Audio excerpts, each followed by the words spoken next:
Yes, it's that time again. Welcome to Spirit and Mind, where we are committed to discussing current events with faith and mental health perspectives. I'm Bishop Guy Robinson, and I count it an honor and a blessing indeed to be with you again and to be joined by my co-host, Dr. Jonathan Shepard. Great day, Dr. Shepard. Yes, sir. Good day to you, Bishop. How are you doing? All is well or shall be well. Thanks be to God. Uh, Absolutely. it's a blessing to have our Spirit and Mind family, and thank you all for joining us once again. And we certainly want to ask you to feel free to share this broadcast. Feel free to share this time of sharing. Let someone know that we're on, and there's several ways that they can join us. Of course, by the Facebook media, and then Dr. Shepard, what are some of the other ways they can join us? Absolutely. So social media networks always are good. YouTube, absolutely. But also, please go to our Spirit in Mind vidflex.tv website to where you can go and view this particular podcast episode or our previous episodes. They date back for several weeks, several months, actually. And so please go there, spiritinmind.vidflex.tv. And I'm certain that you will enjoy what you see over there. Absolutely, absolutely. And again, thank you, your Spirit and Mind family. You are such a blessing to us and our motivation and inspiration as the Lord has given us grace to share during these times. So we thank you so much for being with us. And of course, we normally start off, and we're blessed to have Dr. Shepard giving us updates. And so, Dr. Shepard, what are some things? What's going on? Absolutely, Bishop. As you know, this has again been a interesting week. We continue to deal with the vaccine distribution, the hesitancy, and the other things that go along with it. Governor Hogan just released the time frame by where I believe April 27th that all eligible adults should be able to receive the vaccine. And depending on which one you receive, 16 for Pfizer or 18 for Moderna. So by April 27th, imagine that, about 6 more weeks from now, it should be where everyone can receive a vaccine if they are interested in doing so here in Maryland. So that is important news. Also, today, I should say, is spring. Yes, spring starts today. I say tomorrow. Tomorrow will be the first full day of spring, but spring starts today on March 20th. It's a new season. It's a new day.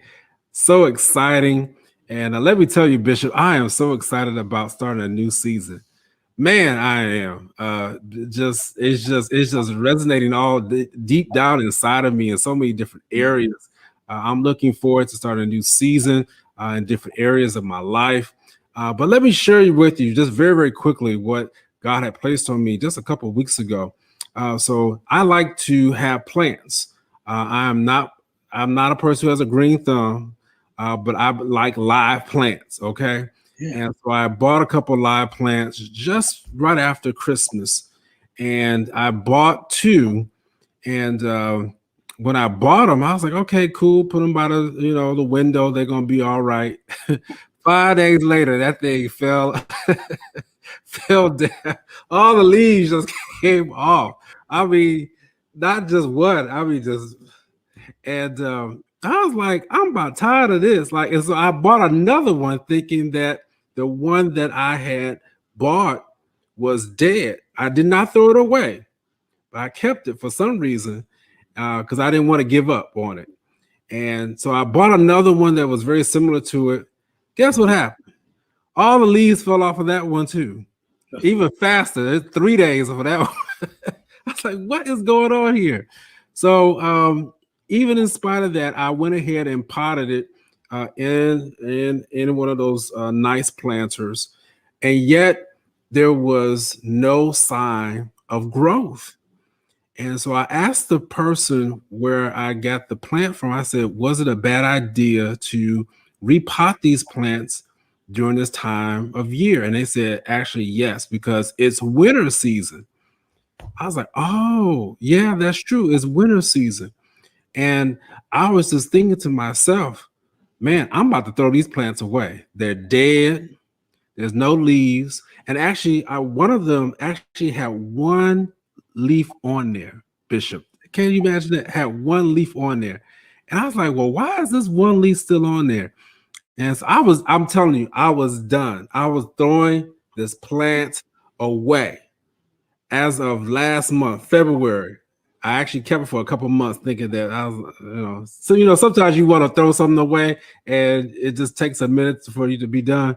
But anyway, so, and I'm about to wrap it up here. So I said, well, let me not throw it away just yet, but I was getting ready to throw it away. And I started to see these little buds on the end of the branches. I was like, wait a minute, there's some growth here. And let me tell you, and Minister Cat has a slide here, and I want to show it. On February 14th, that's what that plant looked like. You can see the one little leaf over there. And so I was like, wow, there's one leaf, but I started to see some little buds coming up. And then, would you know it, I said, well, let me just leave it alone right there. 4 weeks exactly, March 14th. Look at what that plant looks like now. Wow. In just 4 weeks, there is so many signs of growth, and it even looks better than that now because 5 days later, this thing is still growing. Thank you, Minister Cat. I hope you all get the picture for this, and I'm driving the point home. Here's point number one. Don't throw away, or don't throw me away in my winter season. That's the first thing I want to say. You can't. Don't throw me away when things are falling apart. And we're going somewhere with this for today's episode because we're talking about living your best life.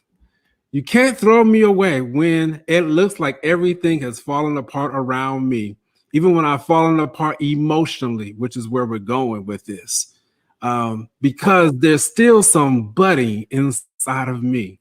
And look how fast it just took. Only 4 weeks. Because I didn't give up on it and I kept it in the same position where it could get the nourishment that it needed by the window, by this, and continue to water it. And so in just those 4 weeks, it was a complete turnaround. What am I saying? Even in this episode, that God can give you the turnaround. Even in this episode, we're not going to throw you away.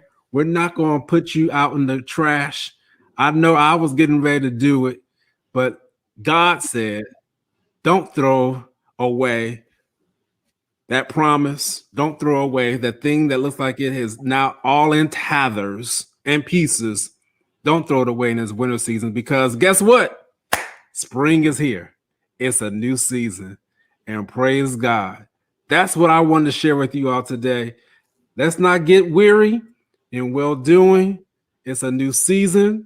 Springtime is here. We got faith. We got the vaccine. Let's not throw away everything that we thought we should throw away because we've made it through the winter season. Listen, that is a word from the Lord for somebody. Oh my goodness. I hope y'all hear Dr. Shepherd not just sharing his testimony, but sharing a testimony that has scriptural backing. Oh my goodness. While you were talking, it reminded me of Luke 13 with the parable of the barren fig tree. And the landowner came and said, listen, this is not bearing any fruit. And the vine and the keeper of the vineyard said, give me 1 year to work on it. Wow. Oh my goodness. He said, let me dig around and work on it and see if it doesn't bear some fruit in 1 year. Oh man, that's a series right there, what God can do in a year's difference. Oh man, I don't have time. Get me started. It was God who said to Sarah, according to the time of life, yes, what looks impossible will be possible. Oh my goodness. And so I got to quit, but he said, you were about to throw it away. That's a word for somebody. Absolutely. Oh my goodness. Hebrews says, cast not away your confidence. Oh my God. Don't trash your treasure. My God Almighty. For just a little while, he that shall come will come and will not tarry. My Lord. It's a new season. That's powerful, Dr. Shepard. It may not feel like it. You may still have a jacket on, but you got to know that the season has already shifted. Oh my goodness, and shifted in your favor. My goodness. Welcome the Spirit and Mind, and so hopefully that actually gives you a seed of positive thought, hope-focused thought, and think on these things. And the peace of God that passes all understanding, guard your heart and mind. And we're talking about living your best life, as Dr. Shepard just said. And we've been going from the sip and see acrostic, living your best life.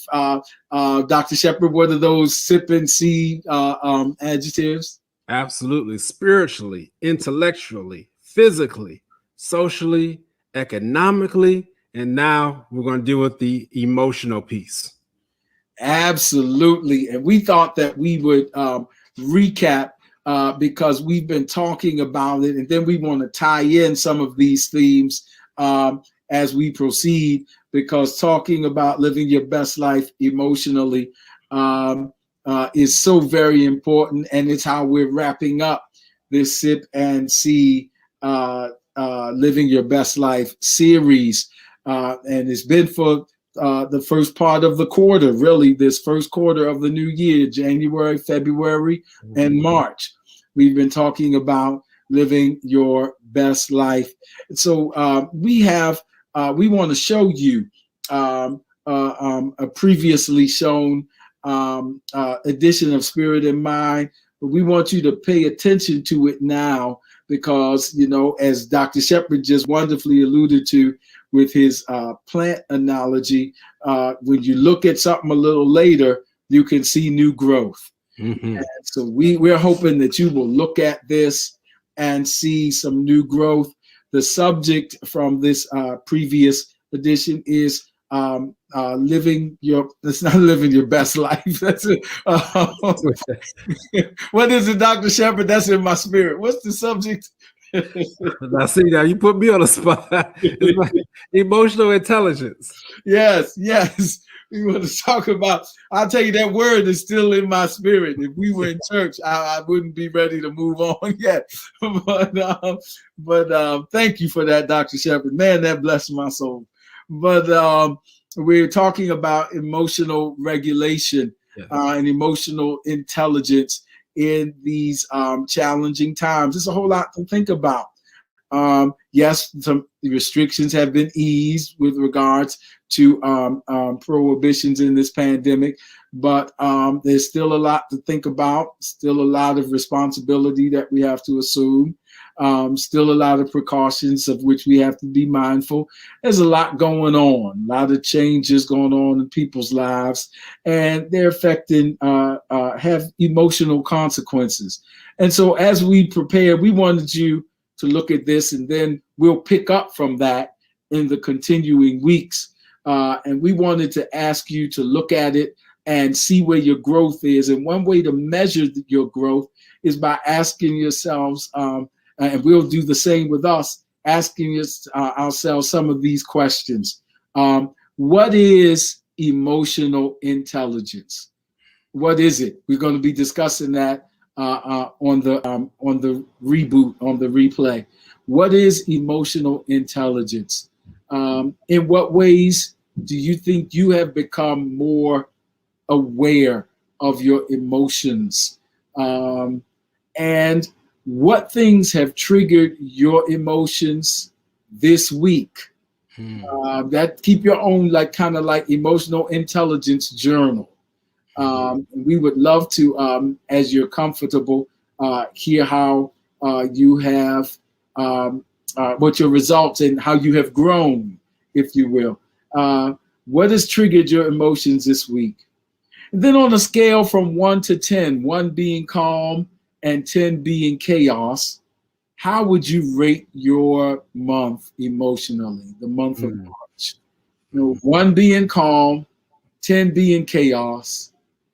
How would you rate your month of March in terms of emotions rather? And then lastly, how did you deal with them? What was some emotionally calming, or what activities did you find to be helpful when you found your place in an emotionally turbulent place? Again, what is emotional intelligence? What things have triggered your emotions this week? On a scale from 1 to 10, 1 being calm, 10 being chaos, how would you rate the month of March for you emotionally? And how did you deal with emotional challenges this month? They're just the questions. Dr. Shepherd may want to add or redact those, but Dr. Shepherd, please feel free to chime in from here. Yeah, no, thank you, Bishop. I think that you have hit all the highlights. And so we just want you to be transparent, be truthful, and then share. This is your time to get more people engaged in the conversations that we're having. The conversations that we're having are transforming people's lives.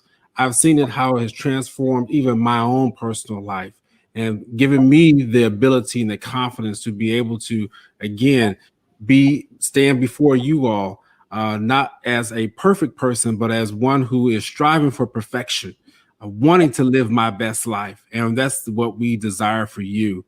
So please pay attention to those questions. Again, get your neighbor, get your family members, get your friends, even get your pastor, your spiritual leaders to tune into this, because we want people to know that Spirit in Mind is on the air, and we want people to learn from this information because it's so useful. Absolutely. And we'll try to get those in the chat line as well, those questions again. And we'll be watching the reboot. And I'll answer them myself, and I'll be transparent to share some of my responses from my emotional intelligence journal. And then we'll continue to talk about living your best life emotionally. Thank you all, and please enjoy the replay Today, because Psalms is one of my favorite books from the perspective of pastoral care and counseling, because you see it's so emotionally charged. The Psalms kind of give us a biblical precedent for being okay with saying, I'm not okay. I'm not feeling okay. And so we see the writings of David and others who are profoundly in touch, in my estimation, with their emotional state as people of faith. Psalm 32 talks about blessed is the man in whose spirit there is no deceit, and this kind of being able to be transparent with who I am and what I'm feeling. And he goes on to say, when I kept silent, Dr. Shepherd, this moved me in Psalm 32. He said, when I kept silent, I could feel it in my bones, this psychosomatic kind of thing. Psalm 42, he says, my tears have been my meat and drink day and night. And why art thou cast down, O my soul? And so you see him talking to himself, but I will hope in God, and yet will I praise him. And Psalm 61, when my heart is overwhelmed, lead me to the rock. And so we see these consistent expressions of someone who has, if you will, awareness of his emotional state, even as a person of faith. And so today we want to talk about emotional intelligence. And Dr. Shepherd is going to give us a little insight on what emotional intelligence is and how it can be helpful to us in these emotionally charged times. Dr. Shepherd, help us out. What is emotional intelligence? Absolutely, absolutely. Thank you, Bishop, for that segue. I must comment just real quickly as you're talking about the repairs that are going on inside your house, and I don't want to lose that point, because really this is a time for us to look internally to see what repairs we need to do inside of our own building, our own physical body, and our own spiritual selves. And so I don't want to lose that point. You really hit that during this pandemic as we're shut in. Don't forget to check in even on your own self. And thank God that he's allowed for that time. And I'm thankful for the repairs that are going on, even inside of me. So with that said, emotional intelligence. So this is something that, a lot of people believe that they have, but find themselves falling short of. So emotional intelligence. It accounts for the importance of emotion in social interaction. I'm going to say that again. It accounts for the importance of emotion in social interaction, and is the ability of an individual to learn to respond in an emotionally healthy way. All right. So I wish somebody could kind of summarize that in your comment section and make sure that that you got that. So emotional intelligence, it accounts for the importance of emotion in social interaction. And let me tell you right now, that is so important. As we have been so quote unquote socially distancing, you have seen a rise in emotions. I've talked about it several times on this show, where increased irritability when people are driving their cars, the increased sensitivity and the anger, and even anxiety that people have as they go out into the stores and different places where to purchase things, the markets, restaurants. God forbid you sneeze and you see people almost run for cover. And then even people get angry at you when they tell you that you got to wear a mask. It is unbelievable. I was in a place of business this past week, and they asked this person to put the mask on, and the man got angry. Literally, I thought there was about to be a fight. I saw it with my own eyes, emotionally charged. So emotional intelligence is how we account for our emotion in social interaction and the ability of an individual to learn to respond in an emotional, healthy way. All right. So I asked the question, how high is your emotional intelligence, your EQ? Because this is what we're embarking on and what is being tested right now. Many people desire a high IQ. All right. Again, that's your intellect. All right. We want to have a lot of intellect. We want our children to be smart. We want to be smart. But in doing so, have you traded in a high EQ? Some people, and again, I'm going to give some examples, and because this is Spirit and Mind, I'm going to give some religious and non-religious examples. So some people, some saints in the church want to be powerful in the word, but treat others like second-class citizens.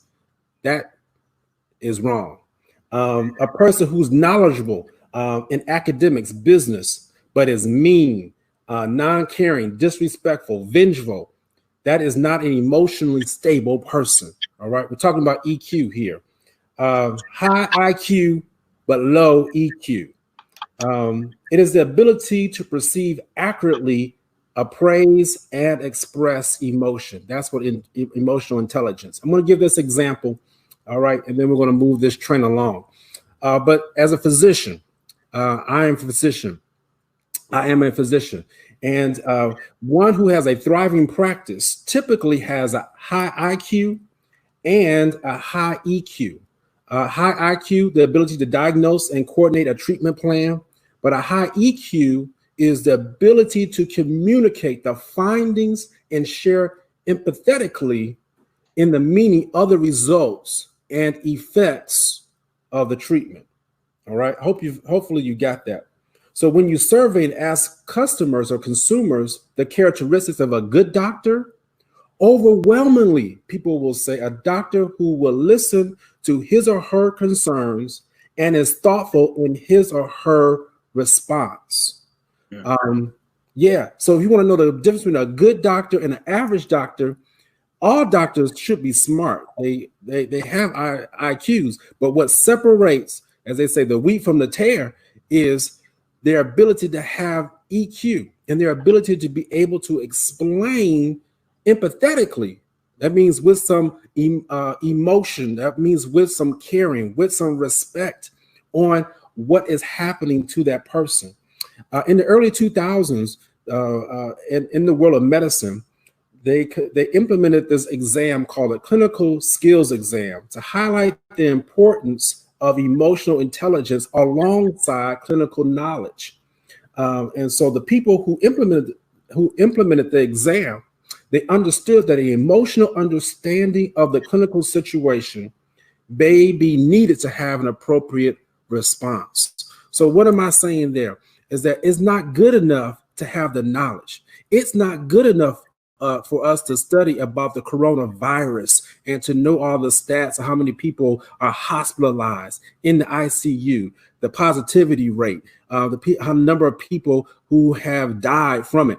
That's good. That's all knowledge. And that's what you hear from the news. But one of the things that is missing, which we have to do even through this program that we want to point out, is you got to have a sensitivity. You got to have an EQ. You got to know what your emotional intelligence is around all the situations so that you can properly express those emotions. And that's what's happening in our society. We know the knowledge, but we're not properly expressing what is happening, what's going on around us. Wow. This is so important. And thank you. We're trying to get some of those things in the chat line. And just for your own and for our own ability to operate as better people and that and even in better social context. That's major because Dr. Shepherd, we live in a culture that is sometimes charged or accused or alleged to be overly emphatic on individualism and relative truth. And so you hear a lot about my truth and this is good for me. And Rita Twenge, the conservative psychologist, says that we have a narcissism epidemic. And so, but what I hear you saying is that one of the reasons why self-awareness is so important is because healthy self-awareness creates healthy social relationships. Yeah, I hear you talking like interpersonal relations being important. Absolutely, it is so important. If you go back and think about what I talked about a couple of weeks ago regarding the components of emotion. All right, there was 3 components to emotion, and I'm going back to look at a couple of notes that I wrote because I don't want to forget anything that was so important. So there was thought that was part of emotion. There was appraisal, and there was belief. All right, and so those are the 3 components of emotion. Thought, which many of us, none of us can really control. You know, again, as Christian believers, we ask God to come in and to help purify our thoughts, and we have to make sure we're thinking on those things which are just a good report to help our thought processes. But we have to remember appraisal and belief is also part of that. And so when we start appraising things wrong, when we start believing things that are not really the way in which they are seen, or we've been taught things that really are not right, it will affect. Let me give you some examples. Are inappropriate emotions present in situations? What do you mean by inappropriate emotions? Is someone joyful over someone else's misfortune? Yeah, and that happens. We have seen where people have been joyful over what is considered the misfortunes of someone else, the downfall of someone else. Even if I don't agree with you, I should not still be joyful because you fall or because you fell or because you have fallen. Let me make sure I get my verb conjugation right there. No, that's off. And we need to be careful that even if somebody is caught, and the word talks about this, we have to be careful. Take heed lest you yourself fall. So even if I know that my brother or sister is wrong, even if I know that my brother or sister is off, then that I should not be joyful over that. And that's what's happening. If I relate it back to the whole mask situation, people are looking at them like, what's wrong with them? They don't understand. Y'all know what I'm talking about. I wish I could see some of y'all because y'all know exactly what I'm talking about. We get mad over things like that. And I understand, and for some reason, but let me tell you, we should not just be getting mad over whether or not somebody's wearing a mask or not. We need to be getting angry at the institutions that are not teaching us properly. We should be getting mad at the institutions that have failed us when it comes to testing for the coronavirus. There is no way if we tout ourselves to be the number one healthcare or provider of healthcare in the world, or we have the number one experts, but yet we can't facilitate testing. Arizona, if there's anybody out there from Arizona, my heart goes out to you all. They have a positivity rate. I just saw this in the news last night, 27%. That is ridiculous. 27% positivity rate of the coronavirus. And so what are we doing about helping that situation as opposed to getting mad over, well, this person's not wearing their mask. This person's not wearing it. Yes, we want you to wear your mask, but let's make sure that we properly channel our energy and our EQ to where it needs to be placed. I hope this is making sense. It really is, Dr. Shepherd. And it's provoking this question from me, and I'm so glad you were led to go this way, because that was going to be my question to you, was how do you think that emotional intelligence and emotional regulation can be relevant and applicable as it concerns a couple of areas? We'll get to some others, but the first one was as it relates to this pandemic. And I asked that because of this. There seems to be a distinction between how we feel in this culture about the pandemic, which is tired of it, over it, want to live, got my freedoms, feel like being free. And so there's this distinction between our emotional reaction to this pandemic, because it's been, 4.5 months, maybe 5, March, April, May, June, July. But it feels like forever. Right. And so there's these feelings of frustration. There's these feelings of fatigue. There's these feelings of, okay, I'm used to it now. It's just a part of our lives. So let's go ahead and do what we're going to do. And that's the emotional side that there seems to be. But then there is the side of the reports that 36 states are reporting an increase in infection, and some think we're on the road to relapse. And so there's what the science is saying, and then there's how we're feeling. And so how might do you think we're being more guided by our emotions, whether they be emotions in politics, emotions in institutions, or are we being guided by our, by more rational sides of our emotional intelligence? Well, Bishop, I think it depends on who you ask. Now, most people out there go say we're guided by our emotions. I mean, we are emotionally charged people. Even though people don't want to admit that, but that is such truth right there. And we have to admit that that's okay, because emotion is what God gave us. If you don't have emotion, then most times we would not even get up and be able to be committed to certain things. But if you are running a particular commitment or running off of just emotion for a particular commitment, then most commitments would end. We just think about the sanctity of marriage. Just think about the sanctity of your job or of your profession. There are days when you don't feel like, and your emotions tell you to go do something else. And if you listen to your emotions, then you would have ended, most of us, a marriage. You would have ended a job. Some of us have even ended our lives. And so that we even have to be serious and take that into account because of how we were feeling at that particular time and a day. We would have ended literally our destiny. And so I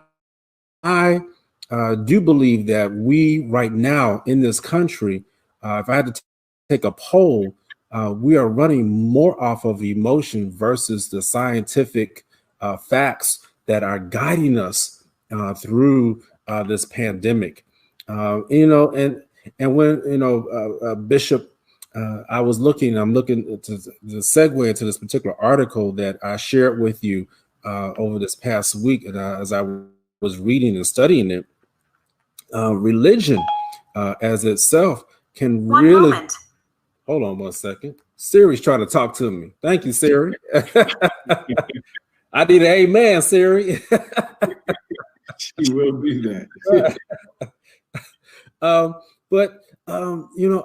We're looking at how religion can be on both sides, on both ends. When we look at religion, it can be part of the problem and it can be part of the solution. You might say, well, Dr. Shepherd, how could it be part of the problem? Well, let's look at some of these things that have been said that have been based off of emotion, based off of what people are feeling. We've had certain televangelists, certain mega preachers say that this whole virus is a hoax and that God's wind is just going to blow it away. Yeah, okay. If God's wind, I'm still waiting. All right. I'll just say that I'm still waiting on God's wind to come on through. He's capable. But as you see, this thing is here and it's here for until God says it is going to be up. And he hasn't said that yet. And so we need to make sure that we educate our congregants about things like this. You opening up our church doors with no type of precautions, with no type of guidelines, just letting us go forward and doing whatever we want to do. That's when religion becomes a problem. You're sitting there fighting about your freedom of religion and you're not caring about the health of people.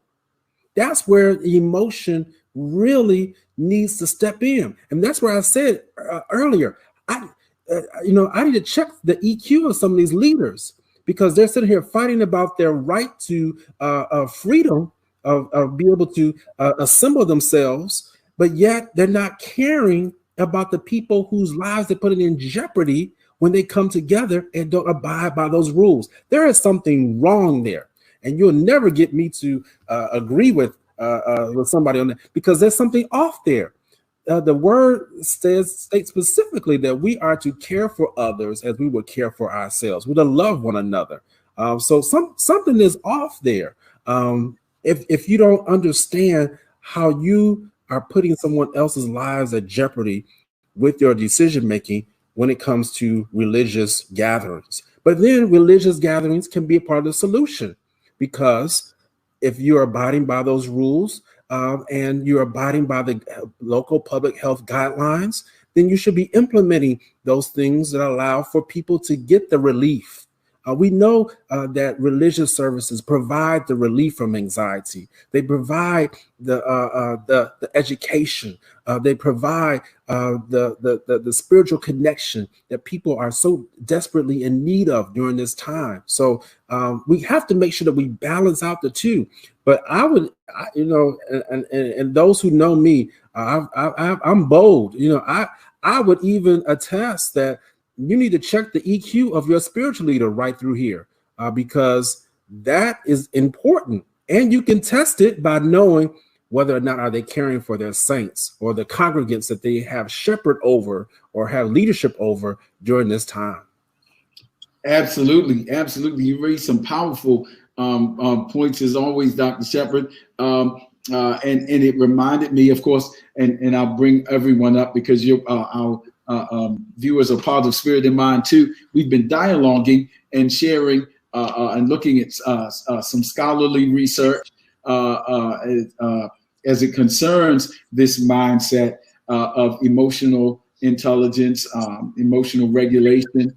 And in these are very emotionally charged times Carla McCoy writes, and it's so true, that this pandemic has caused us to become so uncomfortable that our emotions are heightened. And making this distinction and testing, I think this is a time to test the EQ of leadership, inclusive of spiritual, inclusive of political leaders, inclusive of industry leaders, inclusive of administrations, and what is the emotional quotient of persons who are deciding whether schools open or whether we come back to work, CEOs, all who are making these powerful decisions that are emotionally charged. One of the sources we were referencing, we just kind of like to nerd out on this stuff a little bit in between Spirit and Mind broadcasts. But Tess Wilkinson Ryan, who's a professor of law and psychology at Penn State, has a fascinating article. And here's the headline: "Our minds aren't equipped for this kind of reopening." That's the title of it. Our minds are not equipped for this kind of reopening. And the thesis is that this is creating a psychological swamp and confusion for us. And it's fascinating. Dr. Wilkinson Ryan talks about the fact that pandemic decision-making involves at least two complex cognitive tasks, which results show that we have challenges with en masse, in a broad generalization. One is moral reasoning. Is it right to reopen, in other words? What are the moral responsibilities we have, not just to ourselves, but to others who are being affected and impacted? And then secondly, risk evaluation. We're not good at making some of those risky assessments, according to what she cites, really a century of research, that we go for what is the easiest and most really immediately gratifying decision.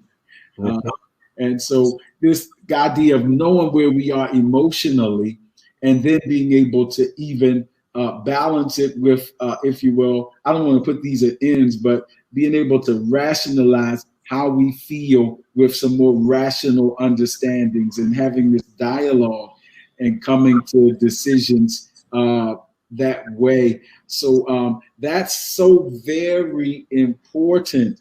And so I said that to say that ultimately, Dr. Wilkinson Tess Ryan says that we really have to hold institutions, governmental and faith institutions and corporate institutions, accountable, which is the essence of prophetic ministry.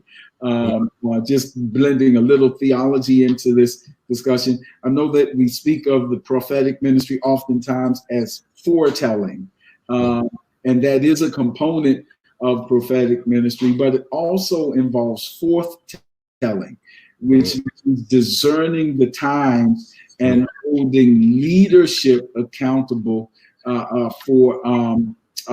because it's a mutual accountability here that's going on. And so this is the time to ask, what are the decisions behind?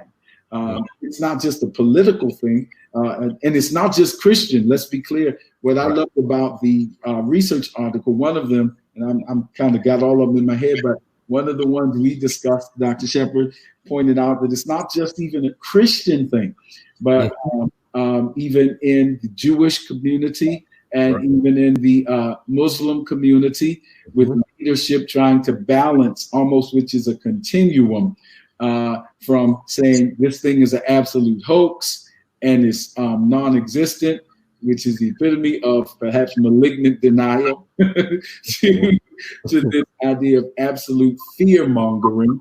And somewhere in there, we have to find balance between these polarities, is what I thought was fascinating. So how might we do that, Dr. Shepard? You're a man of faith. and a Yep. man of science, and they coexist in you in a wonderful way, I think. So how might we balance those extremes? Absolutely. And it is a balancing act. You have to make sure that you are feeding yourself the right thing. Just when you are, just as you take in certain things for your natural body, even though it might be good just to keep drinking water, water, water, water, water. If you drink too much water, it's called polydipsia. And then you actually end up saturating the salt that is in your body. And so you might say, well, I'm supposed to be drinking water, excessive water. But if you just drink too much water, you actually could end up dying. So there has to be a balance. You got to be able to drink the necessary amount of water. You got to eat the necessary amount of vegetables, the amount of protein, and the different fruits that help make up a good natural physical body. It's the same thing for the spiritual. We have to make sure that we're feeding our spiritual bodies, feeding our minds. And that's what I really love about this time that God has afforded unto me and to you too, to be able to balance that out. Again, there should be a craving to want to read more, read your Bible, read those literary works that stimulate your mind, that have a spiritual influence or a spiritual slant to it. I'll just use that word. But then also you read those things that are going to educate your mind, whatever those things that you are passionate about, whatever those gifts and things and callings that you've been called to do.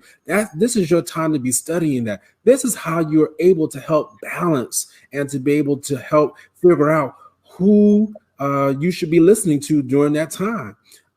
Yes, because I'm telling you, as I continue to do my research and study, it has helped draw some lines of demarcation, even within my relationship with friends, even my relationship with professionals, and say, you know what?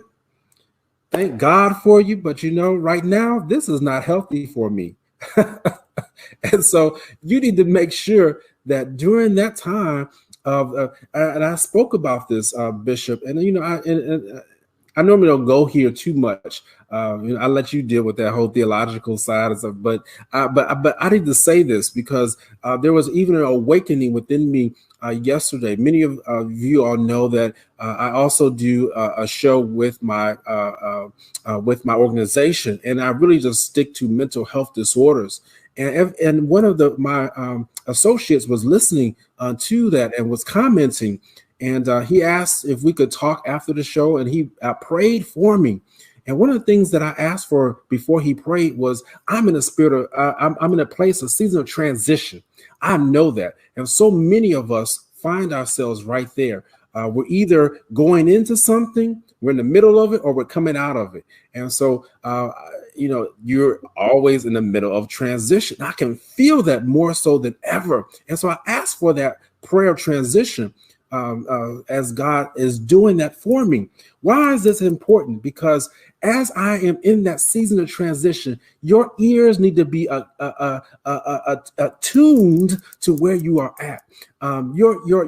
Your senses should be sharpened. This is not a time. I hope you all hear me on this. This is not a time for your senses to be dulled. And your sense of smell, your sense of touch, your sense of hearing, and your visual.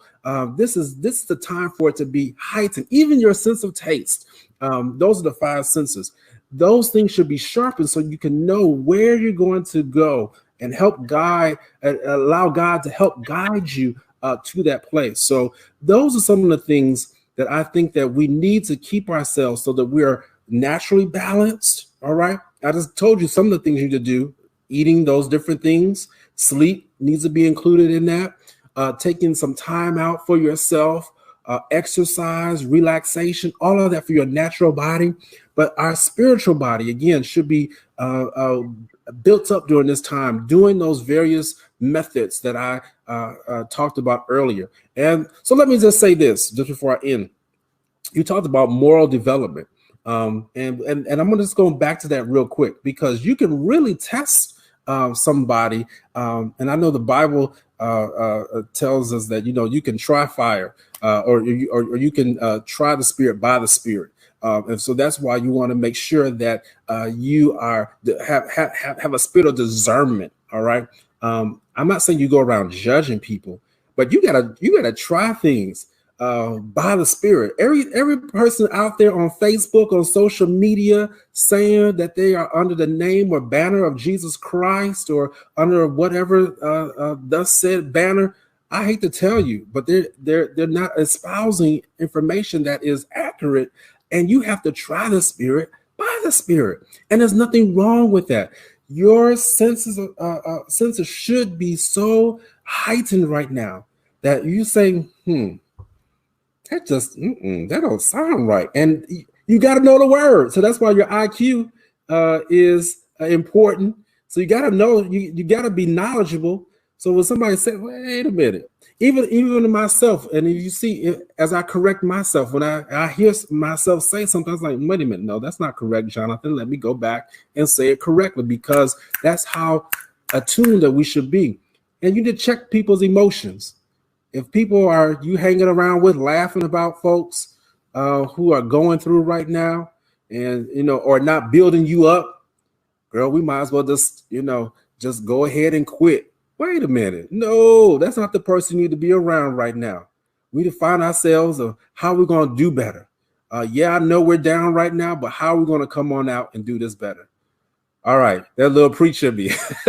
No, it's good. It's all good.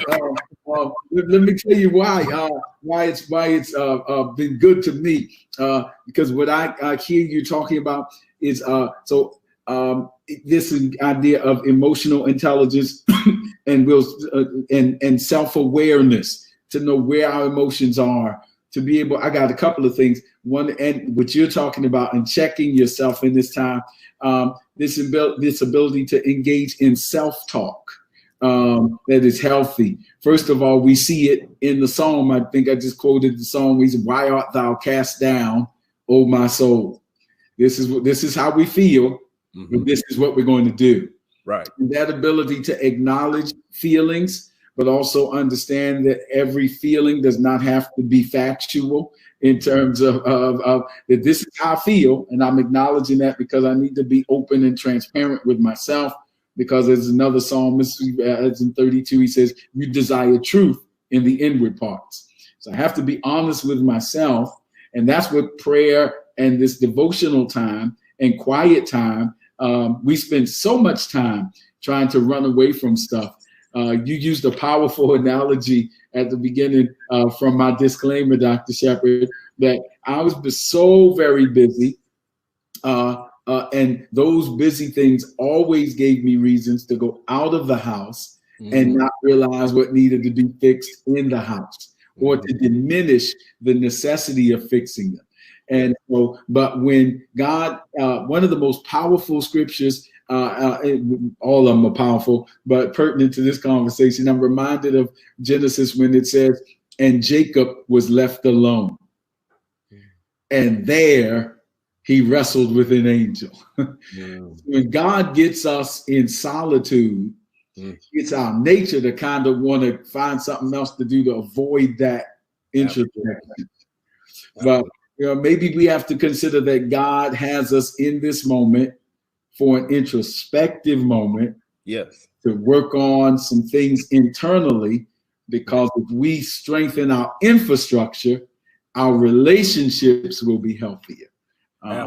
So that's just so powerful to me, the ability to engage in this self-talk. It's bringing out the theology in me. I'm also reminded of the woman with the issue of blood who was surrounded by, it says the press was great, which meant there was a lot of pressure going on externally.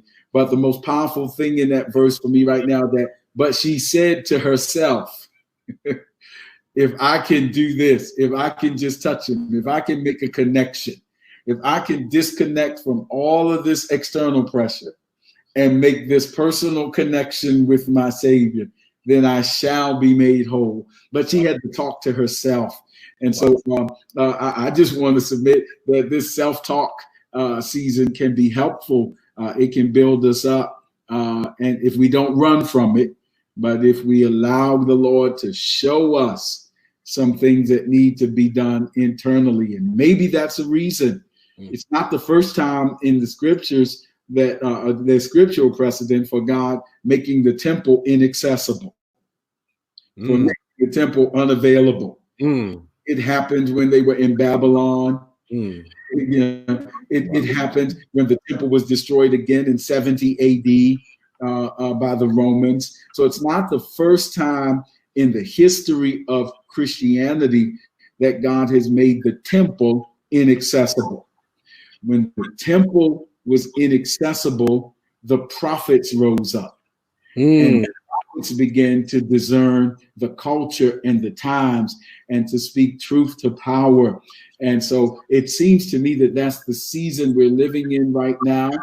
A community is still important. In fact, that article said one of the ways that the church can help, I was moved by that, is to be empower resilience, to empower hope, and to look out for each other. And the most harmful things that we can do is to be self-absorbed. There's a difference between being introspective and being self-absorbed. Wow. And so and so they are just powerful things that provide an opportunity. But Dr. Shepherd, here's my question for you. One of many that have come into my mind. But when we talk about emotional intelligence, you talk a little bit, I want to address this matter that sometimes emotions are so strong, even if they aren't right, they're so strong because they're tied, and you and I were talking earlier, they're tied to our beliefs. Can you talk a little bit? I think that one of the things that makes them strong is that the emotions correlate with somatic things, adrenaline rushes, and are there biochemical things that happen that make the emotions seem even more real even if they aren't right? Oh, absolutely, Bishop. Wow. I gotta go back. I'm gonna answer your question for that, but I'm gonna go back to something you said earlier. So this has just been powerful today. It really has been helping me. And even in this, I hope people understand that this show is more than just us dialoguing here. We are providing this self-care that many people are looking for. And I say self-care because you should be able to take this knowledge and be able to feed yourself, your natural and your spiritual self, so that you're taking care of yourself. So that's what I mean by self-care.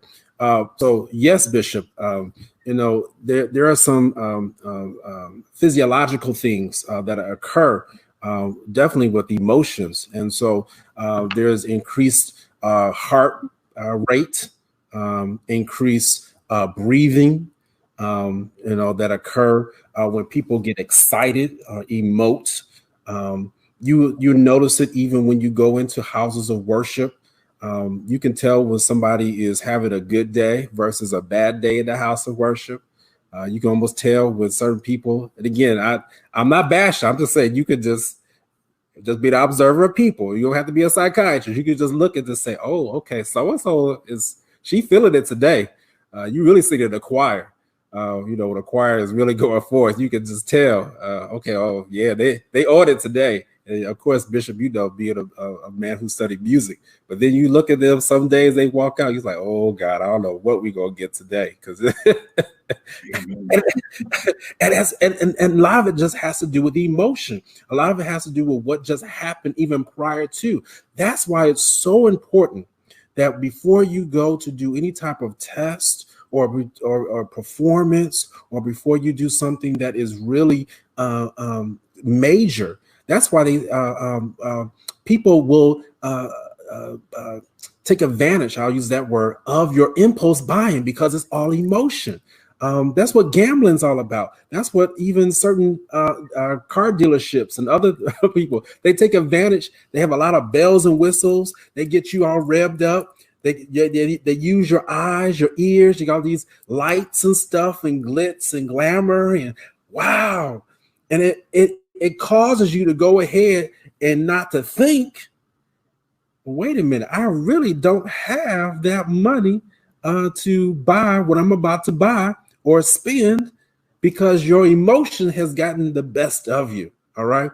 And so, yeah. And when I say by emotion, because there's a lot of impulse buying or emotional buying, that's the terms that we'll use. And I'll just keep it simple like that.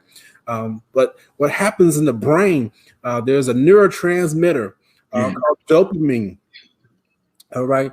And again, that's probably about the most scientific you want to hear me get today. Dopamine, it's in your brain. Just know it's in there.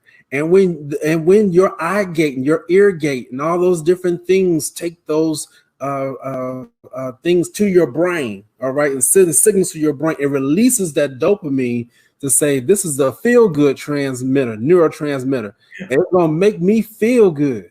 It's gonna make me feel good right here and now in the present, not even thinking about what the consequences may be later on. And so that's what we have to be cognizant of. And that's what's happened even in this pandemic. Let me relate it to you all out there. We were shut down. We were sheltered in place for part of March and April. And then Memorial Day came and they eased some of the restrictions. And then we saw what happened. People started to say, oh my God, I can go outside. I'm no longer, you can't hold me down. Not even thinking about what the scientific officials have said about making sure you wear a mask, staying 6 feet apart, washing your hands every time you touch something. We forgot about that. I can even attest to, even in my practice, I had a no-show rate for several weeks in a row. The last 2-3 weeks, I'm starting to have no-shows. People out at house parties, of various other venues. I won't tell off on too much now. But people are not where they're supposed to be at. And like, oh, Dr. Shepherd, I just have to catch you the next go around. What? That's, come on now.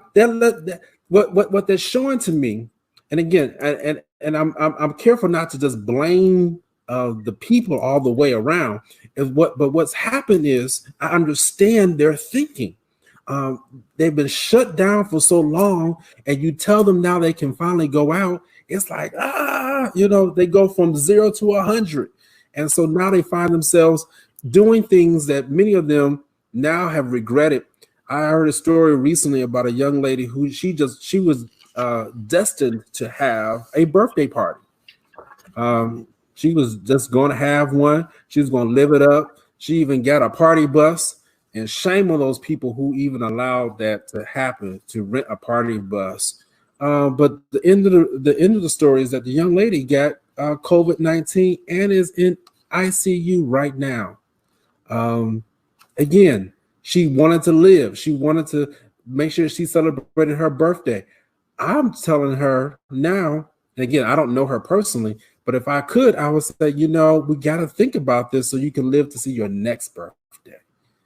Because that is the reality that we're, where we're at.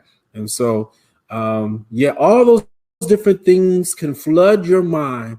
And so, again, that's why we had to have people around us. I talked about this earlier, who can help put the brakes, help us to challenge us to say, hey, that's not a good decision. And we need to be listening to those people. And we also need to make sure that we're not setting ourselves up for failure.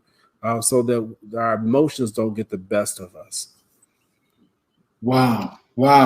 This is so very important. So this self-awareness is major, and some of this we'll have to get to. And we raise this because, and this is powerful in itself, because I sometimes feel that because it's human. There's even as we were preparing for this podcast, you're looking at the data, you're looking at the research, and it's like, are we still talking about this pandemic?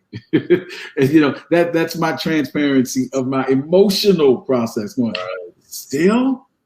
we still talking about this because it feels like it's been forever. Right. Because it's so very different. And yet, the reality, the rational reality, is that it is still very real. Mm-hmm. And so I have to have those dialogues within myself. And so, because it's a very human thing.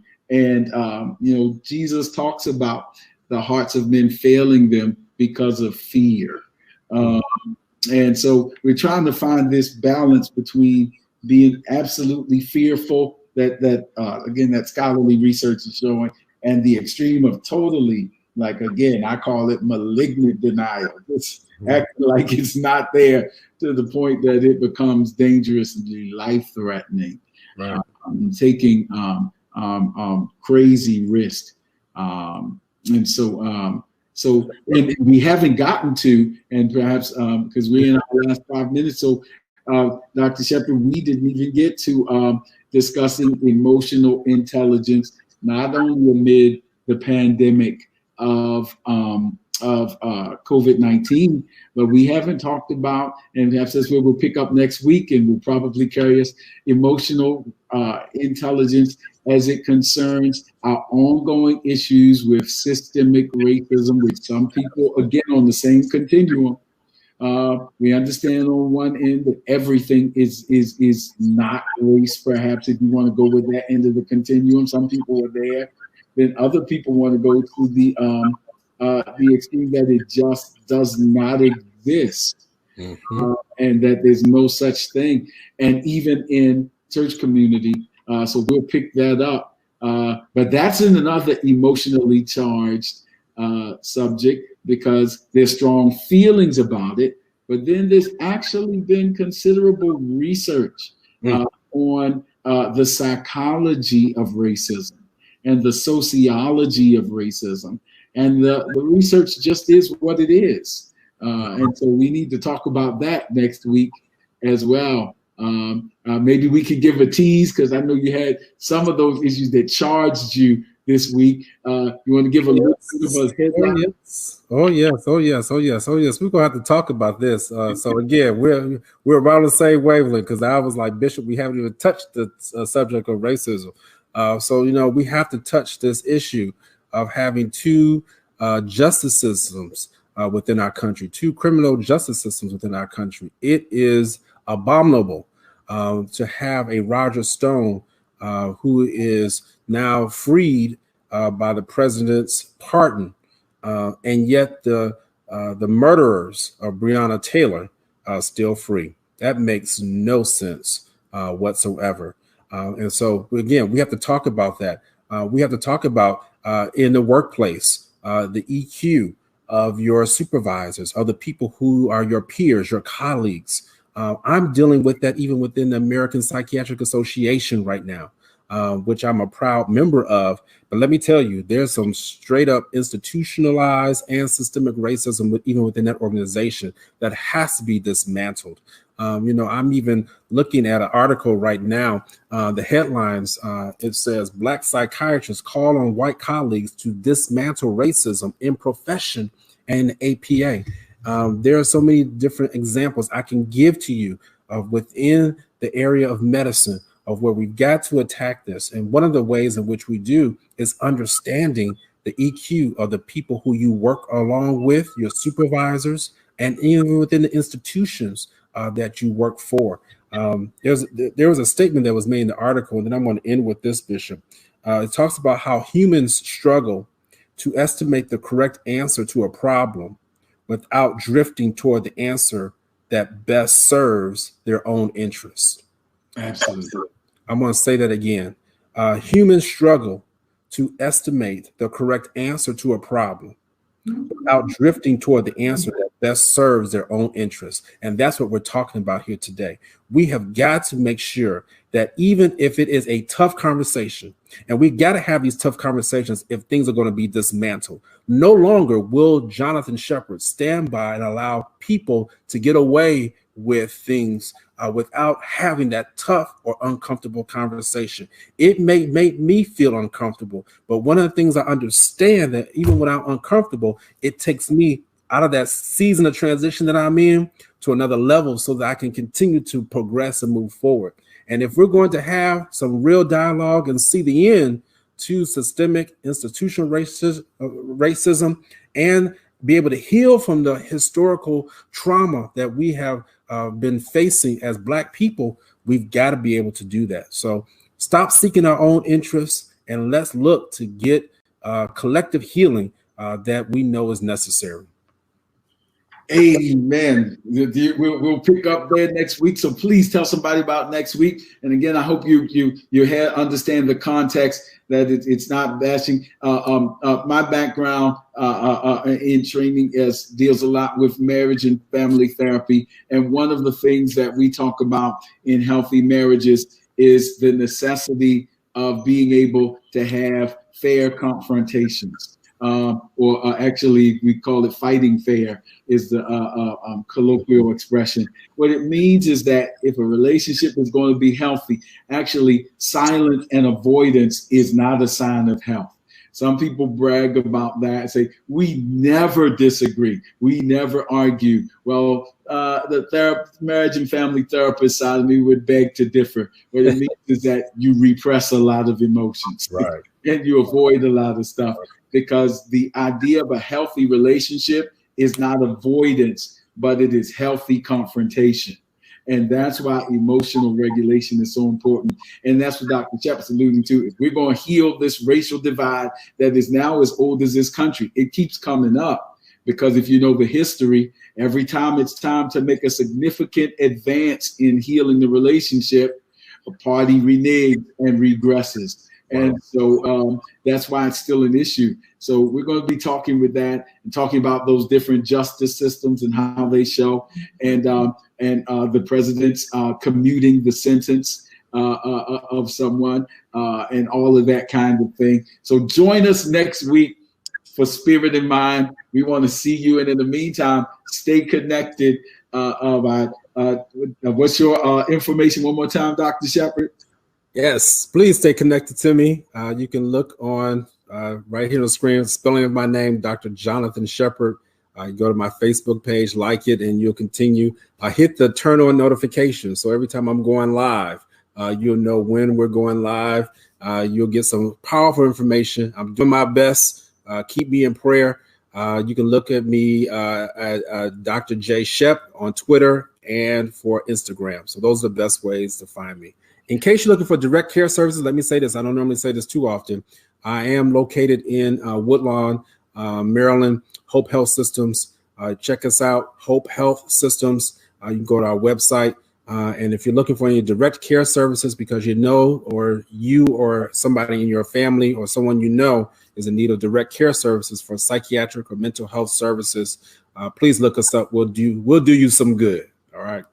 Absolutely. And thank you, everyone. I would be remiss if I did not say thank you to everyone in our that has participated in this discussion. Angela Pinckney, Anthony Rhodes, Jackie Mitchell, Cynthia Hackshaw, and so many others who have been so instrumental in the continuing dialogue, and your responses help to feed our, again, iron sharpens iron, and it drives this dialogue. That's why we want you to stay connected. Reach out to Dr. Shepard, give him some of your feedback. Even if there's areas of interest you'd like for us to discuss, please let him know. Reach out to me at CGR Ministries on social media. On Facebook is CGR or at Bishop G. Robinson on Instagram. Let me know what you think. Reach out to us. And if all that fails, you want to welcome you can join me at the Tabernacle of the Lord. I'm blessed to pastor right in Southwest Baltimore. You can meet us in worship online tomorrow at 10 a.m. At the totlc.org or on YouTube. Actually, and if you want to catch up on Spirit in Mind episodes, go to CGR Ministries on YouTube. You can pull up everything and then let us know what you think. So we look forward to you joining us next week on Spirit in Mind. God bless you.